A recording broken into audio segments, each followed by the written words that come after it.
পাকিস্তানের মাধ্যমে যুক্তরাষ্ট্রকে রেড লাইন জানিয়ে দিল ইরান। ইরান তার জাতীয় নিরাপত্তা ও সার্বভৌমত্বের প্রশ্নে কোনোভাবেই আপোষ করবে না, এমন কিছু বিষয়ে একটি রেড লাইন বা চূড়ান্ত সীমারেখার তালিকা পাকিস্তানের কাছে হস্তান্তর করেছে। তেহরানের পক্ষ থেকে ইসলামাবাদকে অনুরোধ করা হয়েছে যেন এই তালিকার বিষয়বস্তুগুলো দ্রুততম সময়ে যুক্তরাষ্ট্রকে জানিয়ে দেওয়া হয়।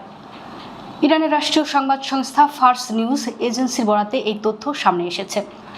পররাষ্ট্রমন্ত্রী আব্বাস আরাঘচি তার সাম্প্রতিক পাকিস্তান সফরের সময় দেশটির উচ্চপদস্থ কর্মকর্তাদের কাছে এই গোপনীয় তালিকাটি তুলে দেন।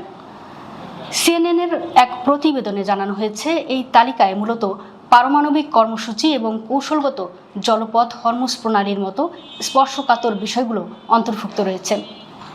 ইরানের রাষ্ট্রীয় গণমাধ্যমগুলো এই বার্তা প্রদানের বিষয়টিকে অত্যন্ত তাৎপর্যপূর্ণ বলে বর্ণনা করেছেন। তবে তারা স্পষ্ট করে জানিয়েছে, এই তালিকা বা বার্তা দেওয়ার সঙ্গে ইরান যুক্তরাষ্ট্রের মধ্যকার চলমান বা সম্ভাব্য কোনো সরাসরি আলোচনার সম্পর্ক নেই, বরং এটি বর্তমান আঞ্চলিক উত্তেজনার প্রেক্ষাপটে ইরানের অনড় অবস্থান পরিষ্কার করার একটি কূটনৈতিক প্রচেষ্টা মাত্র। তেহরান মনে করছে, পাকিস্তানের মতো একটি প্রতিবেশী ও গুরুত্বপূর্ণ আঞ্চলিক শক্তির মাধ্যমে এই বার্তা ওয়াশিংটনে পৌঁছালে তা যুদ্ধের তীব্রতা কমাতে বা যুক্তরাষ্ট্রকে কোনো হঠকারী সিদ্ধান্ত নেওয়া থেকে বিরত রাখতে সাহায্য করবে।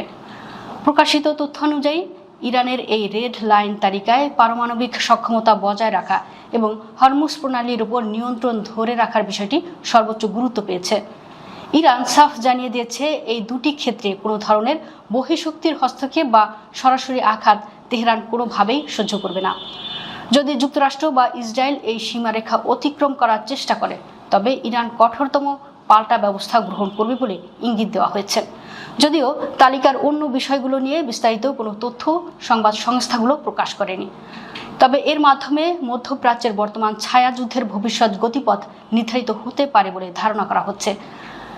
বিশ্লেষকদের মতে, পাকিস্তানের মাধ্যমে এই তালিকা পাঠানোর সিদ্ধান্তটি তেহরানের একটি সুচিন্তিত কূটনৈতিক কৌশল। পাকিস্তান একদিকে যেমন ইরানের প্রতিবেশী, অন্যদিকে যুক্তরাষ্ট্রের সঙ্গেও দেশটির দীর্ঘদিনের সামরিক ও রাজনৈতিক সম্পর্ক রয়েছে। ফলে একটি নির্ভরযোগ্য মাধ্যম হিসেবে ইসলামাবাদকে ব্যবহার করে তেহরান মূলত সরাসরি সংঘাত এড়ানোর একটি পরোক্ষ পথ বেছে নিয়েছে। তবে ওয়াশিংটন এই রেড লাইন তালিকাকে কতটা গুরুত্বের সঙ্গে নেবে এবং এর বিপরীতে ট্রাম্প প্রশাসনের পরবর্তী পদক্ষেপ কি হবে তা এখনও অনিশ্চিত। বর্তমানে পুরো বিশ্ব এই গোপন বার্তার প্রতিক্রিয়ার অপেক্ষায় রয়েছে, যা ওই অঞ্চলের সামরিক স্থিতিশীলতার জন্য অত্যন্ত জরুরি।